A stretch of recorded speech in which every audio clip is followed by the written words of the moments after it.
Et nous sommes donc devant cette prière qui est la plus intense et la plus dramatique de Jésus dans toute sa vie. C'est une prière qui communique la gloire de son œuvre. C'est une prière où Jésus est en train d'anticiper la souffrance et de vivre quelque part la réalité des souffrances qu'il va faire face bientôt et qu'il fait déjà face dans cette prière. C'est la prière où Jésus transpire du sang. C'est la prière où la pensée de Jésus n'est pas si claire comme d'habitude, où on voit une certaine hésitation de Jésus selon la chair, selon sa nature humaine, et on trouve en Jésus troublé. Mais on a vu qu'il a traversé ces moments d'anticipation à ce qu'il ferait face par les triomphes suffisants, momentanés. Ça veut dire que les triomphes de sa prière n'est pas le fait que Dieu va concevoir sa requête, mais c'est que Dieu va pourvoir les nécessaires pour qu'il traverse, pour qu'il endure cette souffrance. Les triomphes de cette prière, c'est donc Jésus qui s'élève et qui marche envers ses traîtres, envers son arrestation. C'est très intéressant de nous rappeler pourquoi ces circonstances-là sont caractéristiques de l'arrestation de Jésus. Pourquoi ces personnes viennent dans un complot obscur pendant la nuit pour chercher Jésus, quelque chose de caché. Mais c'est très intéressant de voir davantage le fait que ceux qui sont d'habitude divisés et séparés entre eux, les scribes, les pharisiens, là ils sont unis pour chercher la mort de Christ. C'est une semaine assez intense. C'est une semaine où Jésus va rentrer en Jérusalem triomphant en tant que roi par l'acclamation du peuple. Ce même peuple qui est là rassemblé pour les crucifier maintenant, pour l'arrester maintenant. C'est intéressant car Jésus va rentrer dans les temples et qu'il va enseigner avec beaucoup d'autorité contre l'enseignement des autorités religieuses. Donc ce n'est pas difficile de comprendre les désirs de ces complots. Et donc Jésus se trouve ici, à la fin de cette prière, dans l'anticipation de cette souffrance qu'il a provoquée quelque part, intentionnellement, selon les Écritures. Et la révélation biblique a pour but nous montrer vraiment tous les enjeux et toutes les participations autour de la mort de Christ. Donc, il arrive au Gethsémani après avoir prononcé à plusieurs reprises à ses disciples ses souffrances, mais aussi spécifiquement la trahison de Judas et aussi l'abandon des disciples. Et toutes ces choses-là qu'on voit contribuer par anticipation à la souffrance de Christ va devenir à partir de maintenant substantiel. Ça veut dire ce qu'il a souffert émotionnellement, spirituellement, par anticipation au Gethsémani, maintenant il va faire face de façon substantielle. C'est la réalité de ces souffrances qu'il va traverser à notre place. C'est la réalité de prendre cette coupe et de traverser cette heure qui, bien sûr, va culminer avec ces cris « Dieu, mon Dieu, pourquoi m'as-tu abandonné ?» lorsqu'il va absorber la colère directe de Dieu déversée sur lui. Mais déjà, l'abandon et la trahison, de la manière telle que la Bible nous montre ici, cette arrestation d'humiliation, elle est déjà la substance de sa souffrance vicaire, difficile à tenir. Donc, nous allons progresser dans la considération de la taille de la souffrance du Christ, qui a commencé dans les jardins de Gethsémani et qui va culminer à la croix, mais qui va traverser la trahison de Judas, l'abandon, la persécution des religieux, l'humiliation du Christ d'avoir son visage craché, ses vêtements déchirés. Chacune de ces descriptions bibliques nous sert à montrer qu'il était, pendant tous ses parcours, en train de souffrir à notre place ce que nous méritions et pas lui. Donc c'est aussi une manière de mesurer la taille de notre culpabilité, de notre méchanceté, du dégoût qu'on provoque dans le cœur de Dieu à cause de notre manière de vivre, à cause de notre manière de traiter Jésus. Et donc, le verset 42 nous dit que Jésus, après avoir prié, il se tourne vers ses disciples, il dit « Levez-vous, allons, voici, celui qui me livre s'approche. » Donc il se lève non pour s'enfuir de ceux qui les livrent, celui qui les livre, mais il se lève pour aller envers. Et donc ici, nous voyons que l'emphase centrale du texte, c'est de nous montrer à nouveau que le responsable primaire pour la mort de Jésus est Dieu lui-même. C'est Jésus lui-même qui est au contrôle. Jésus n'est pas à la merci de ces complots, de ces hommes-là. Jésus, il rentre dans les Gethsémani pour prier, pour prendre des forces, pour pouvoir accomplir ce que l'Écriture parle à son sujet. L'emphase centrale, c'est Jésus, le tout souverain, au contrôle de toutes les circonstances qui touchent à sa crucifixion.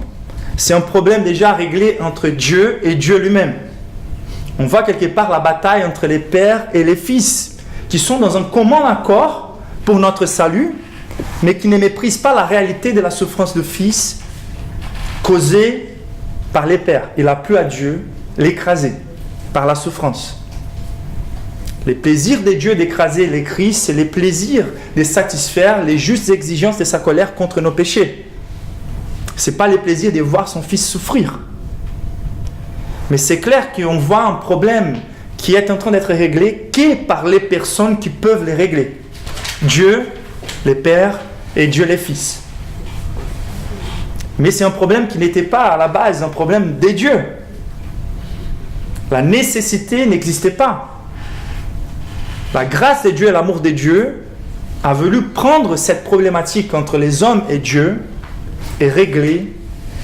Et ici nous voyons comment Dieu est en train de justifier son pardon, sa justification des pécheurs, en nous punissant dans la personne de son Fils. Et donc la réalité de ce texte vise à nous montrer que même si Jésus va être emprisonné par des mains impies, c'est dans les Gethsémani qu'on voit l'aspect volontaire et l'aspect vicaire de la souffrance de Christ. Et donc, ces passages à nouveau vont nous montrer de façon incroyable que la souffrance de Christ s'agissait d'une souffrance substitutive, ça veut dire à notre place, et une souffrance volontaire, comme nous allons voir. C'est important donc de considérer que la vérité centrale de ce texte va se trouver dans les versets 48, où Jésus lui-même va nous aider à faire la lecture des circonstances. Les scénarios qu'on a lus, c'est les scénarios d'un d'entre les 12 qui va trahir Jésus en ramenant avec lui une foule armée pour attraper Jésus. Mais on a vu déjà que c'est Jésus d'abord qui s'élève pour aller envers cette foule. Et ici, Jésus va nous dire dans les versets 48, Jésus, prenant la parole, leur dit « Vous êtes venus comme après un brigand avec des épées et des bâtons pour vous emparer de moi. » C'est incroyable de considérer la déclaration de Jésus.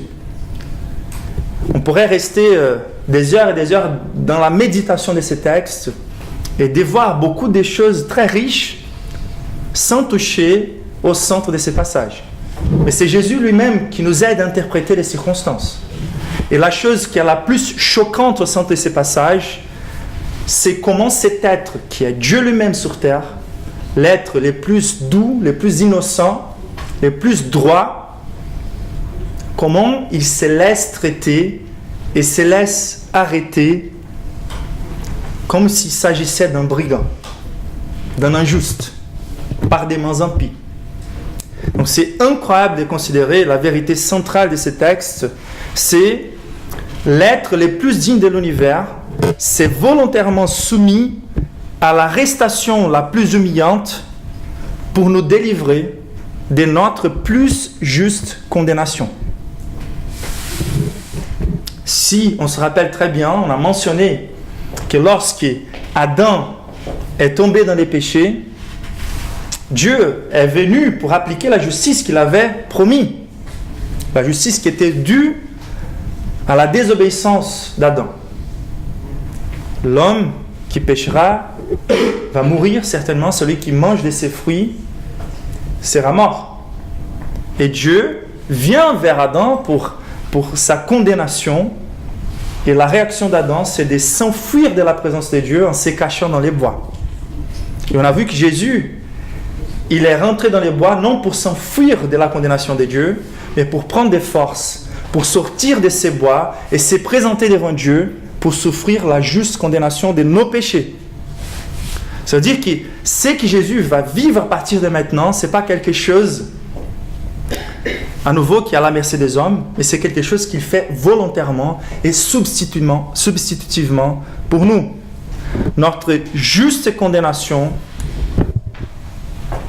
est tombée sur la volontaire humiliation du Christ. Et donc, nous devons mesurer la taille de notre condamnation par les caractéristiques de cette arrestation de Jésus. Cette arrestation devrait être la caractéristique de nos péchés. Elle est à l'auteur de notre condamnation. Donc cela nous aide aussi à mesurer les prix de notre rachat, les prix de notre rédemption, par la considération de l'humiliation vicaire de Jésus. Et il n'y a pas comment concevoir un message de Nouvel An plus important que celle-ci. Comment nous pouvons nous motiver à vivre un an pour la gloire de Christ? C'est très intéressant. D'habitude, on va prendre des sermons, des Nouvel An, avec beaucoup de messages très superficiels, comme s'il s'agissait de l'auto-aide. On parle des bons buts, mais d'habitude, les motivations ne sont pas si puissantes. Des fois, les buts sont déjà en soi-même très superficiels. Donc, qui pourrait avoir pour but, pour commencer un Nouvel An, de mesurer la taille de notre condamnation à l'image de celle de Christ? Mais la réalité, c'est qu'aucune chose ne peut nous fortifier et nous motiver et devenir la source d'une vie plus sainte, plus pieuse, que la considération de l'Évangile lui-même. Dans la foi chrétienne, c'est la croix qui est le début de notre foi, et c'est la croix qui est toute la continuité de notre foi.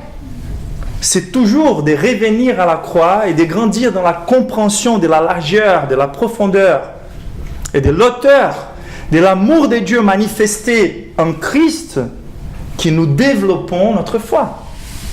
Donc, lorsqu'on considère l'abomination et les dégoûts pour les péchés que nous voulons vivre, c'est la motivation, le combustible de notre sanctification à la base, nous devons considérer combien abominable est notre péché, la lumière de cette humiliation de Jésus à notre place. Nous allons croître aussi en reconnaissance pour la délivrance de notre juste condamnation. Toutes ces choses-là que Jésus est en train de traverser dans ces passages, c'est quelque chose que nous méritions et qui inévitablement seront vécus par ceux qui vont résister à la grâce de Christ.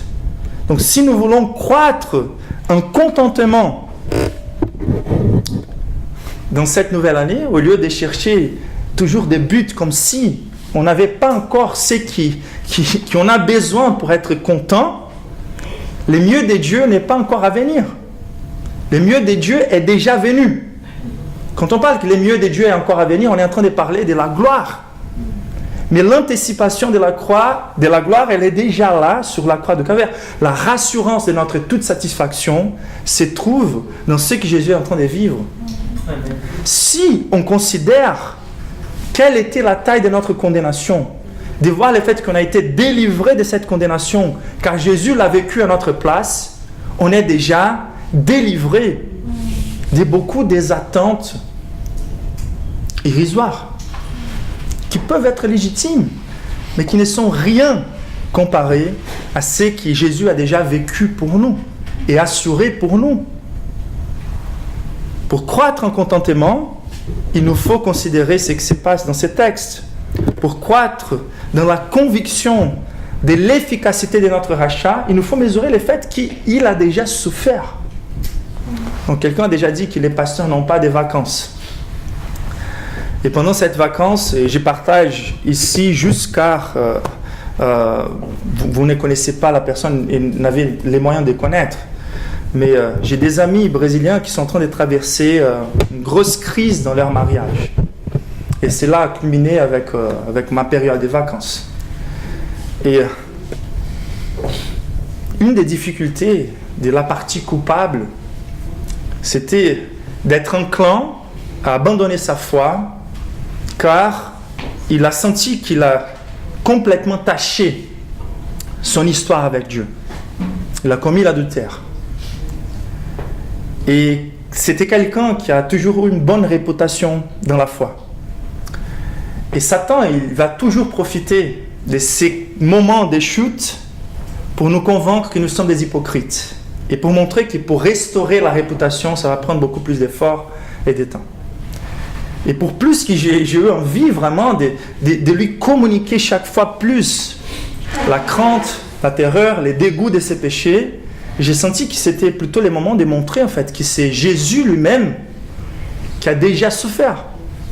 Je lui ai dit, des fois, Satan va vous convaincre qu'il nous faut souffrir. Car il disait, je suis étonné avec la prédisposition de ma femme à me pardonner.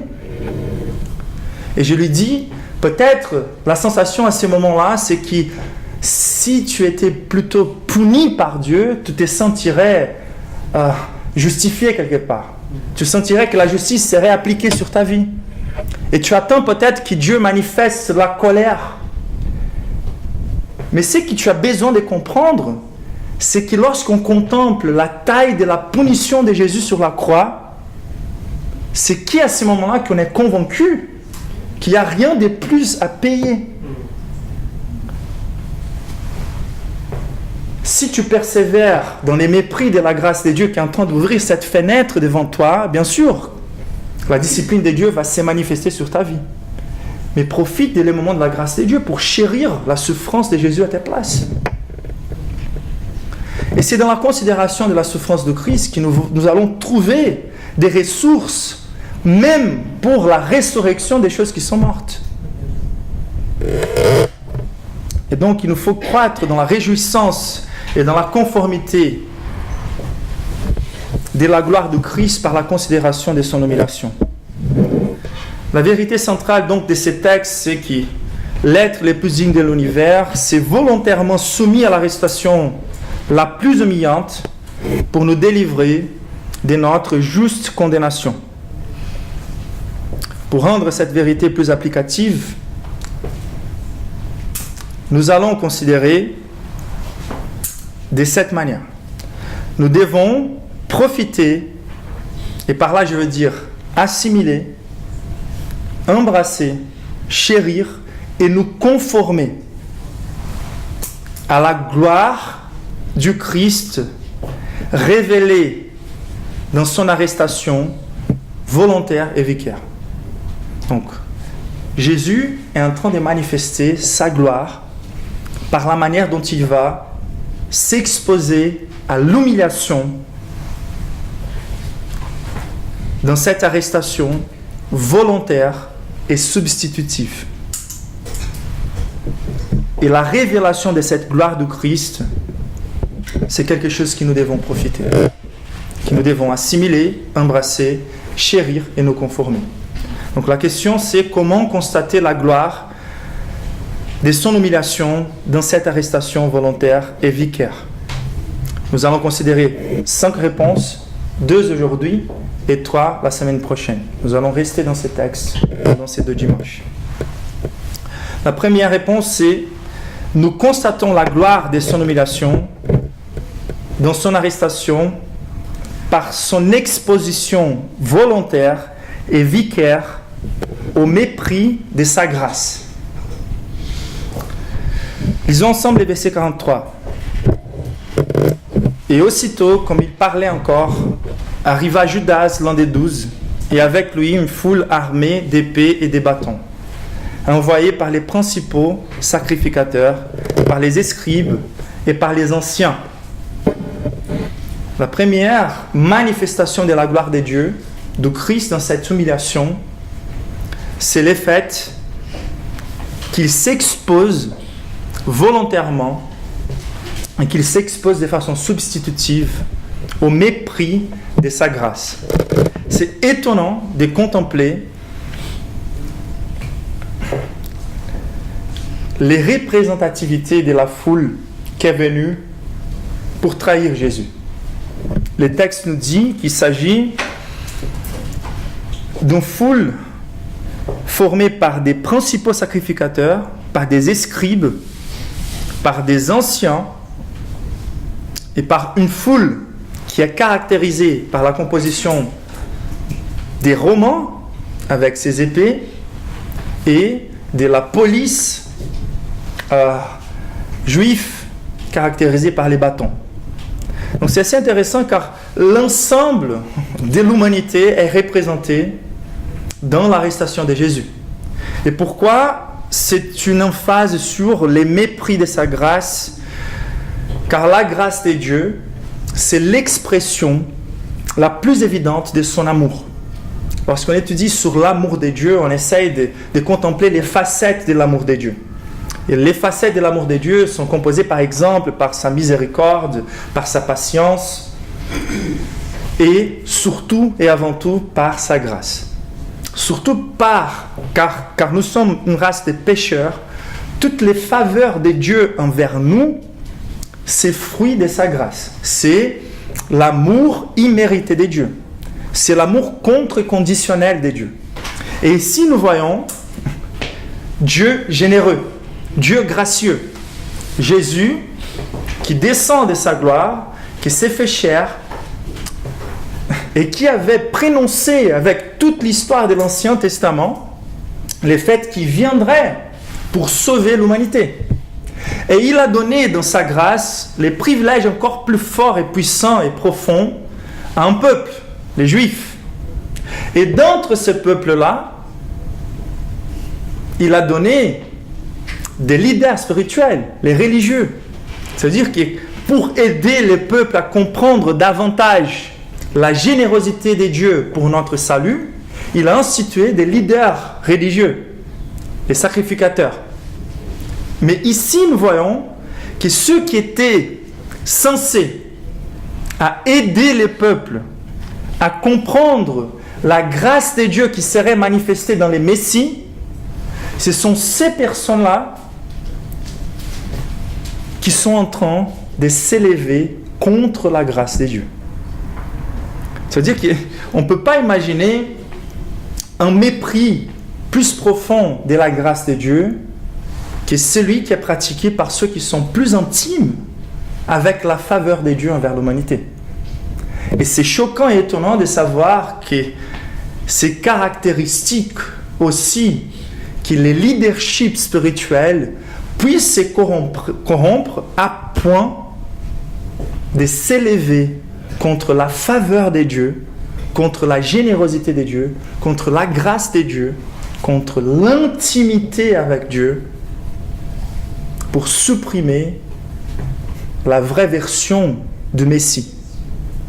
C'est étonnant de voir que les églises, les faux prophètes, comme Jésus a prononcé, ce sont les plus abominables. Et pourquoi? Car ceux qui ont beaucoup reçu seront sous un jugement encore plus puissant.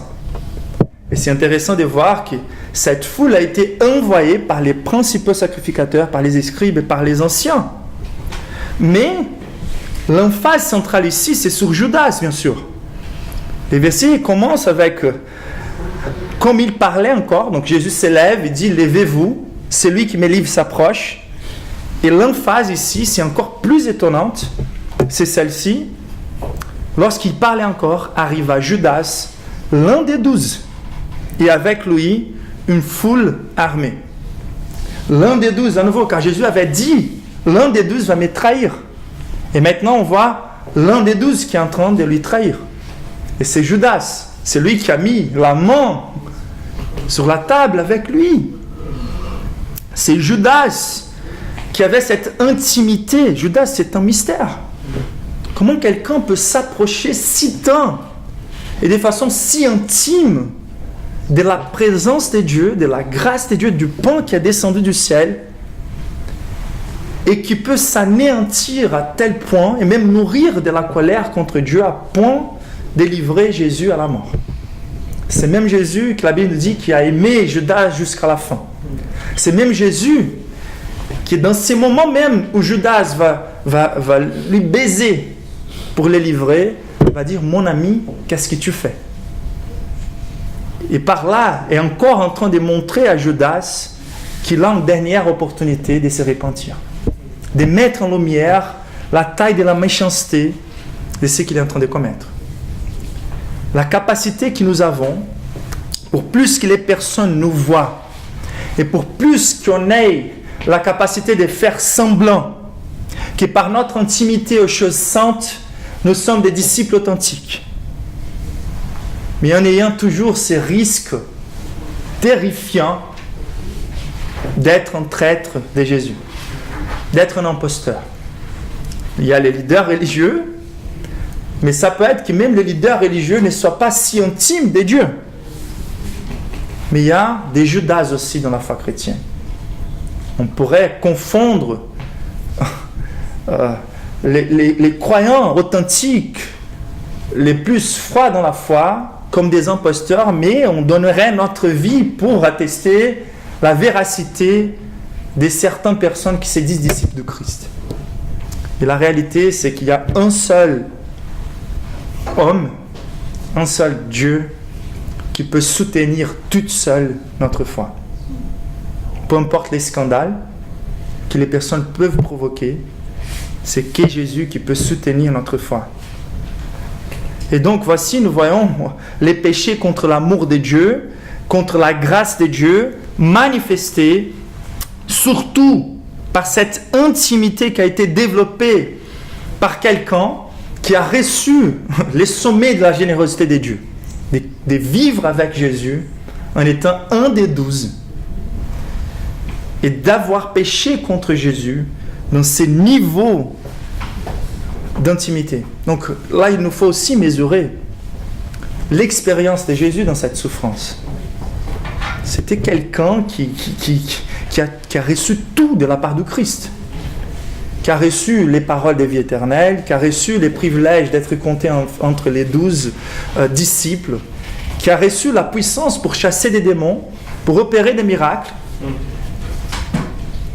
Cet imposteur a vécu les ministères les plus privilégiés et quand même a eu l'idée, et c'est ça qui c'est le plus étonnant dans les passages, de livrer Jésus. Donc c'est là à partir de lui-même. C'est lui qui allait chercher les sacrificateurs pour livrer Jésus. Et c'est lui qui a donné l'idée de livrer Jésus par un baiser. Donc bien sûr que c'était la pratique commune de l'époque, mais cela n'efface pas le fait que la bise est quelque chose qui communique l'amour, l'intimité. Et c'est incroyable, car c'est par là que nous mesurons l'aspect vicaire, l'aspect substitutif de la punition de Jésus à notre place. On ne pourrait pas concevoir une manière plus humiliante, décevante d'être livré par ceux qui en aiment, par ceux qui sont les plus dignes d'être fidèles à nous. Donc je ne sais pas si vous avez déjà été trahi par quelqu'un. C'est beaucoup plus facile d'être trahi par quelqu'un qui n'en a pas beaucoup d'intimité que d'être trahi par ceux que nous avons la plus grande intimité. Et Jésus a été trahi par l'un des plus intimes. Et pourquoi de cette manière? L'être les plus... L'être les plus généreux a été trahi. L'être le plus intime a été trahi par la bise ou les baisers adultères. Il n'y a aucune description biblique d'une indignation plus légitime et plus élevée que l'adultère. Et la réalité, c'est que pour qu'on puisse comprendre la détermination de Dieu lui-même de nous sauver et de nous aimer,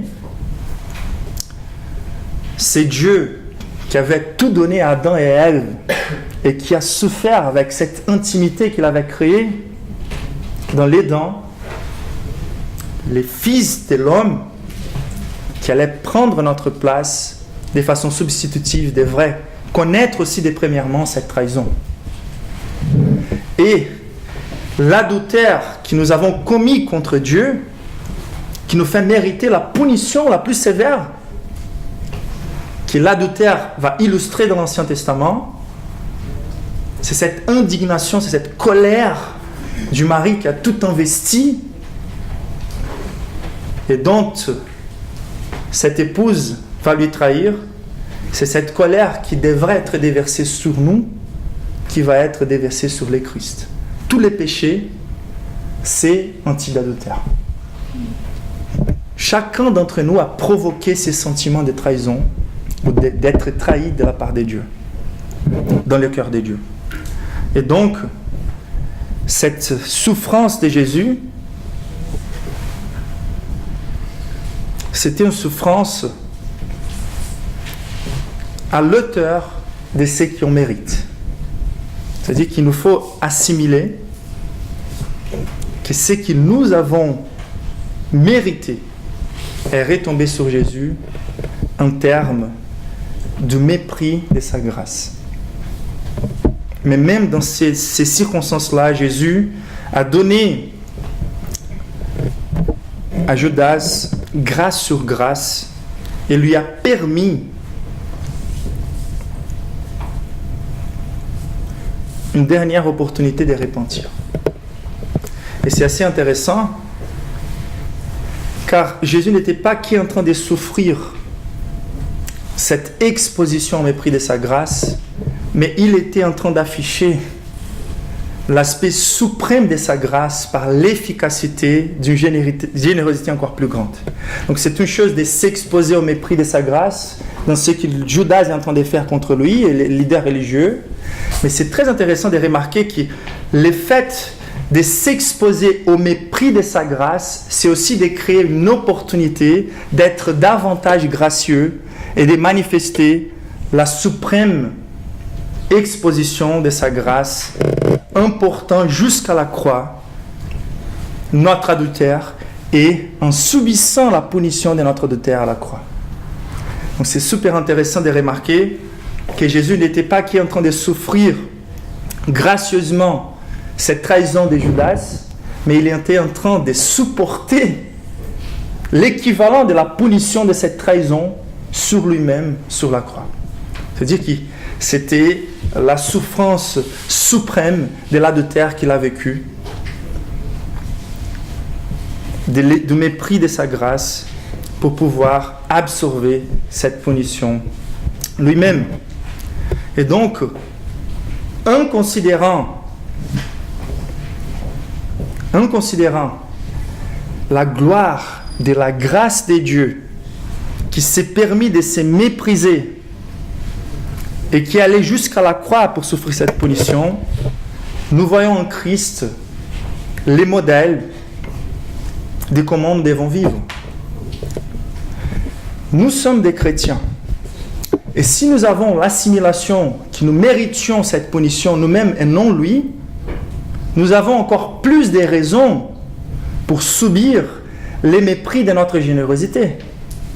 La monnaie de la motivation du chrétien pour vivre une vie de générosité, pour vivre une vie de pardon, n'est pas la reconnaissance de ceux envers qui nous faisons les biens, ou ceux en qui nous investissons l'amour.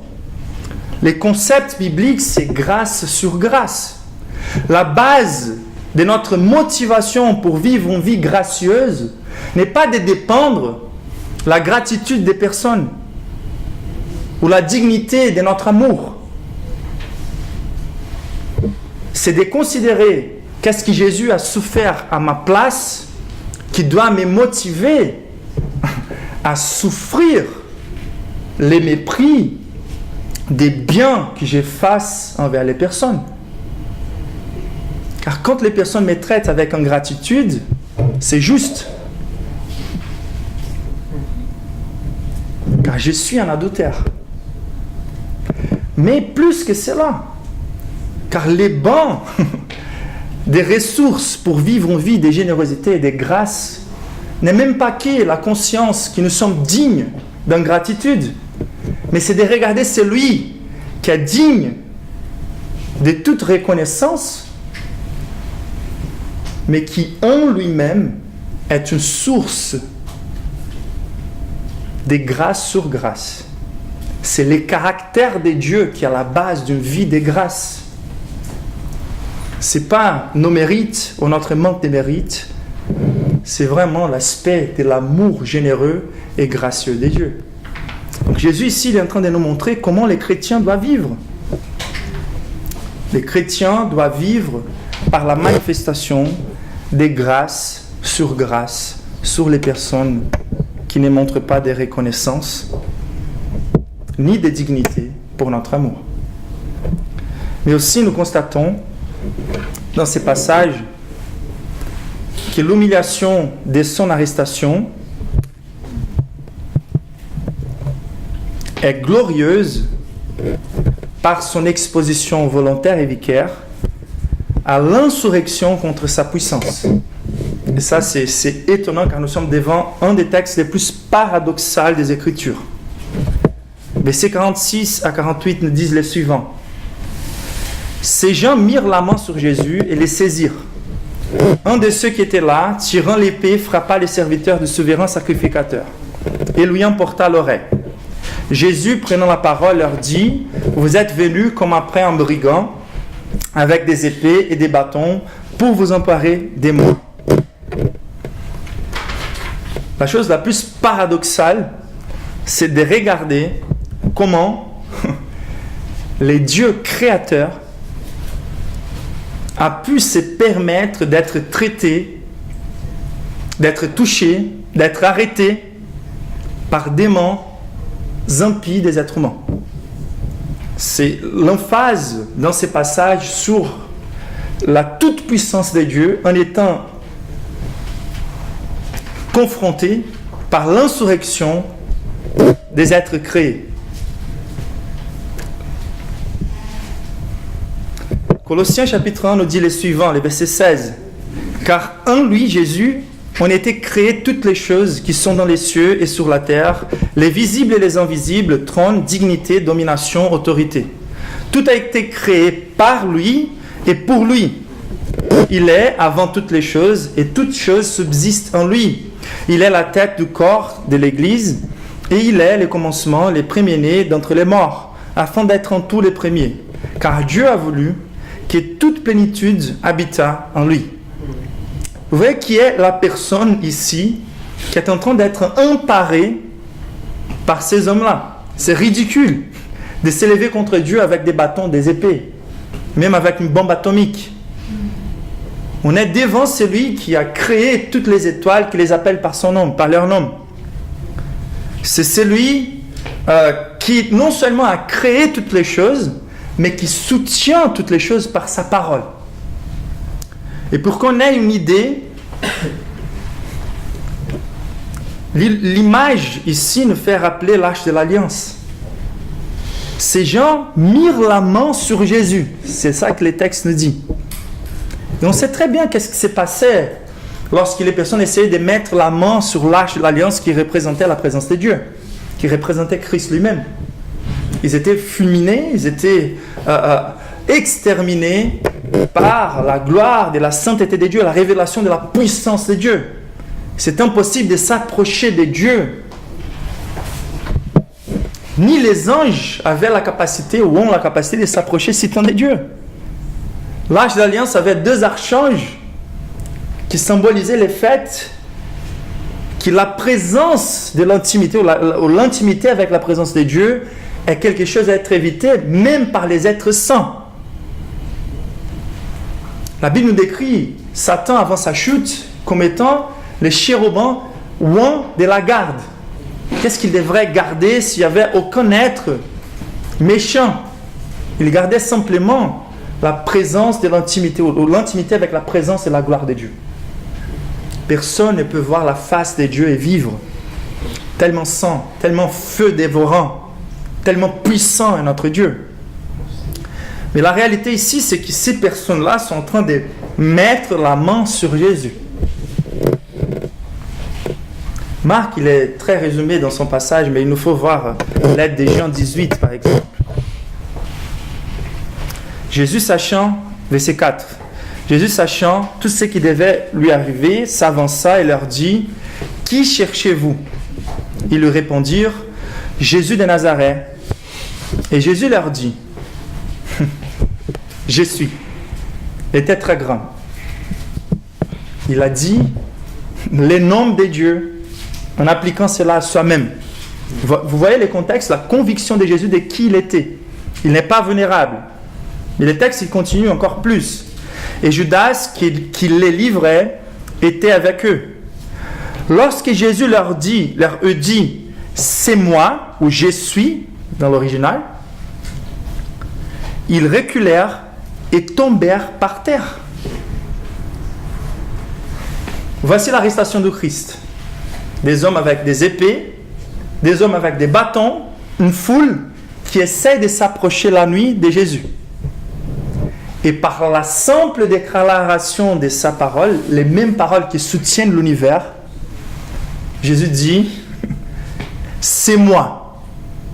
Et juste en disant, je suis, ces personnes reculent et tombent par terre. Voici la taille de la puissance de Dieu.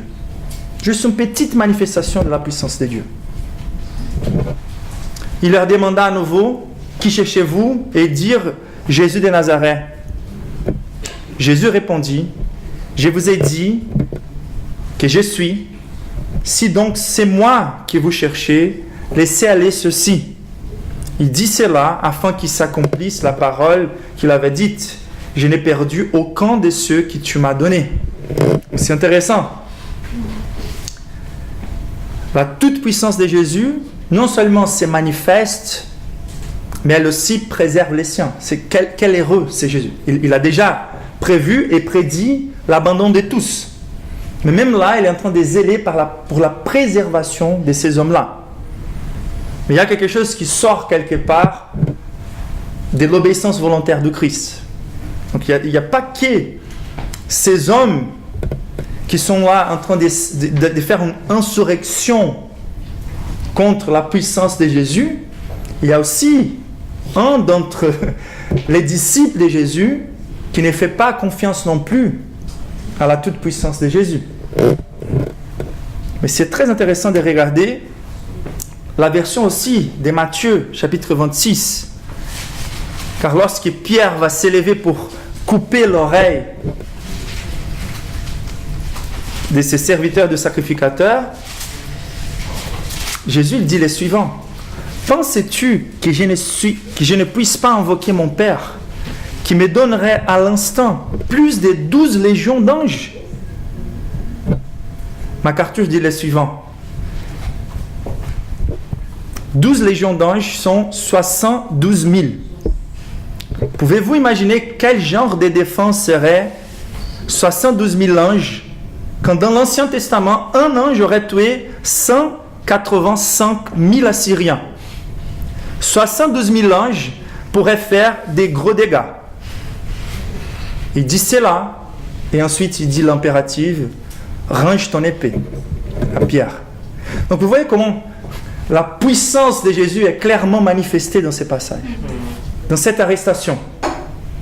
Et quand même, il se laisse être emparé, être touché par des mains impies. Et donc certains sont clairement dans une opposition ouverte contre la puissance de Christ, mais d'autres, comme Pierre par exemple, mais aussi sous l'écho des autres disciples, car les autres disciples vont dire les suivants, avant que Pierre se manifeste, ils vont dire, nous allons nous laisser tuer par l'épée, comme si en attendant une réaction de violence ou de délivrance de la part de Christ. Compréhensible, exposé à la persécution. Mais à nouveau, c'est Pierre qui prend les premiers pas. Et c'est intéressant car Pierre, verset 47, nous dit, un de ceux qui étaient là, tirant l'épée, frappa les serviteurs du souverain sacrificateur et lui emporta l'oreille. Donc bien sûr qu'il n'était pas en train de faire de la chirurgie. C'était quelqu'un qui a voulu couper la gorge de cet homme-là. Il est parti pour exécuter cet homme. Et cet homme a essayé de s'enfuir et pour cela, c'était son oreille qui a été coupée. Mais c'est très intéressant de remarquer quelle était la réaction de Jésus par rapport à cela. Luc 22 nous dit que ceux qui étaient avec Jésus, voyant ce qui allait arriver, dirent « Seigneur, frapperons-nous de l'épée ?» Et l'un d'eux frappa les serviteurs du souverain sacrificateur et lui emporta l'oreille. Mais Jésus, prenant la parole, dit « Laissez, arrêtez. » Et ayant touché l'oreille de cet homme, il les guérit.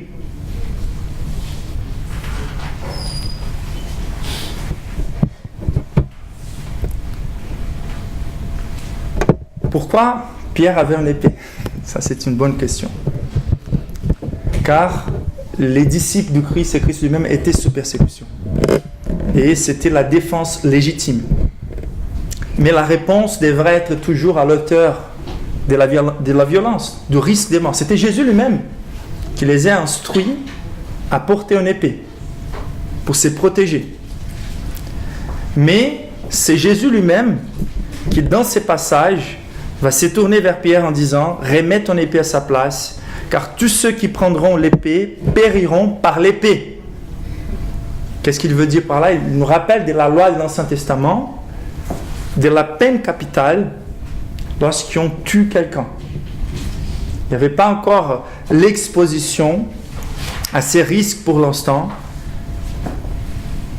Mais les plus importants, car ça peut être un peu obscur de discerner à quel moment nous avons la légitimité de nous défendre. Mais la réalité, c'est que Jésus avait prédit à plusieurs reprises qu'il devrait souffrir et qu'il allait souffrir. Et c'est en fait cet instinct que nous avons des fois de vouloir forcer l'évangile ou imposer la promotion de l'évangile ou protéger l'évangile par la violence, par l'utilisation des forces ou des influences qui sont au-delà des influences spirituelles. Et la réalité, c'est que le royaume de Dieu n'a été jamais promu par force. C'est toujours par le Saint-Esprit. Et lorsque les personnes veulent accuser l'Église dans l'histoire à cause des croisades et démontrer comment ils ont imposé la foi à d'autres, on a toute la liberté, avec la Bible de notre côté, pour dire que ce ne sont pas des chrétiens authentiques. Ce ne sont pas des chrétiens légitimes, car ils ne sont pas en train de suivre les paramètres de Christ, selon ces passages. Au contraire, ces mêmes disciples, Pierre, qui à ces moments à vouloir protéger Jésus par la violence, lui, il avait quelque chose à prouver.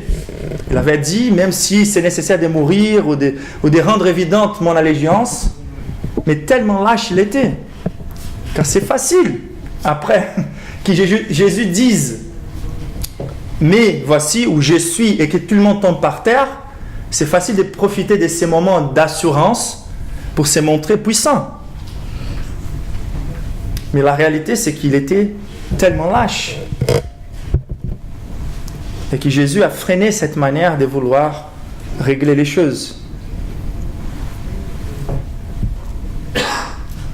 Et donc Jésus, il a ici en train de s'exposer à l'insurrection contre sa puissance pour souffrir dans sa peau la pleine puissance de la juste colère de Dieu contre notre insurrection. Et c'est ça que c'est le plus étonnant. Parce qu'on arrivera à la croix, on va nous rappeler des paroles de Jésus lorsqu'il dit la coupe, l'heure, la condensation de la colère de Dieu contre les péchés, les déversements de cette colère cumulée pendant toute l'histoire de chaque péché provoquant la colère juste de Dieu contre nous. Et comme Poacher a dit une fois, c'est le Saint-Esprit qui a soutenu Jésus, l'homme, pour qu'il puisse tenir les coups de la colère de Dieu déversée sur lui. La toute-puissance de Dieu, pour la punition de péché, a été déversée sur Jésus. Et donc, cette exposition de Jésus à notre insurrection contre sa puissance a été une opportunité de glorifier davantage la puissance de Christ pour tenir les coups de la colère de Dieu, pour endurer la punition de la colère de Dieu à notre place. Aucun d'entre nous ne serait capable. Et Jésus, il était là, en train de s'exposer, les bras qui soutiennent l'univers se laissant attraper par des mains impies pour absorber la colère de Dieu. Et donc, Jésus, il a montré sa capacité de s'exposer aux impuissants, à des fourmis, comparé à sa toute-puissance, à endurer la toute-puissance de la colère de Dieu. Et il a manifesté la suprême manifestation de la puissance de Dieu par la résurrection. Et c'est ça qui est glorieux dans l'Évangile. Car lorsqu'on a l'impression qu'on voit la défaite du Christ, on est en train de voir l'opportunité pour la manifestation suprême de la gloire du Christ. Et donc, nous devons chérir, embrasser, assimiler notre culpabilité, car nous avons tous pratiqué cette insurrection contre Jésus, contre la puissance de Dieu. Le mépris de l'enfer, c'est le mépris de la puissance de Dieu. Et la réalité, c'est que lorsque nous, on a cet instinct à réagir aux injustices, aux risques et aux punitions avec l'envie et la volonté de nous protéger ou d'imposer la justice par la force, nous sommes en train d'oublier en fait que toute manifestation des puissances contre nous est digne, car nous devrions subir la punition puissante de Dieu. Nous n'avons pas de motivation pour vouloir réagir à la manifestation de la punition de Dieu contre nous. Et plus que cela, à nouveau, Jésus, c'est lui qui ne devrait pas traverser ces parcours. Il s'humilie en s'exposant à l'impuissance pour montrer qu'aussi dans ses renoncements, il sera glorifié. On ne doit jamais lutter contre Dieu. On doit toujours chercher la promotion de l'Évangile par les moyens de la paix et nous permettre d'endurer la persécution, de risquer l'injustice, souffrir l'injustice en nous rappelant que Jésus l'a fait à notre place. Et donc nous devons faire confiance à la manière de Dieu de se glorifier par notre capacité d'endurer la souffrance, l'impuissance, mais on doit aussi donner à Dieu l'opportunité de glorifier sa puissance par sa capacité de restaurer ce qui est mort. Et c'est pour ça que j'ai pu dire à cet ami à moi que c'est glorieux de préserver un mariage. Mais il y a une gloire derrière l'Évangile qui manifeste la puissance de Dieu d'une façon encore plus incroyable. C'est glorieux, on doit tous préserver un mariage, que ça soit clair. Et c'est très glorieux de voir des mariages qui étaient morts restaurés par Dieu. Notre Dieu est un Dieu des restaurations. Notre Dieu est un Dieu des résurrections. Notre Dieu a vaincu la mort. Il a la capacité de soutenir nos alliances, de soutenir par sa gloire et par ses mérites. Mais on doit reconnaître que là où on voit Jésus attrapé et mis à mort, la gloire de l'Évangile est encore plus puissante dans cette résurrection. Quel espoir pour toutes les circonstances qu'on puisse traverser. Et donc, en considérant l'exposition de Jésus au mépris de sa grâce, et en considérant l'exposition de Jésus à l'insurrection contre sa puissance, Jésus a pu manifester sa grâce de façon encore plus suprême et sa puissance de façon encore plus suprême. Et c'est à nous d'assimiler notre participation des culpabilités dans les mépris de la grâce de Christ et dans l'insurrection contre sa puissance, mais d'embrasser et d'échérir en nous rappelant qu'il a souffert suprêmement à notre place pour que cela soit efficace, pour qu'on puisse se conformer, en menant une vie qui chérit son amour, qui chérit sa grâce et qui communique sa grâce à la similarité de Christ, grâce sur grâce malgré l'ingratitude des personnes. Et la même chose par rapport à sa puissance, en nous reposant dans la manière de Dieu de promouvoir son royaume. Et en endurant la souffrance, l'impuissance, et en faisant confiance à sa manière d'apporter la résurrection là où c'est nécessaire. Lèvons-nous pour prier.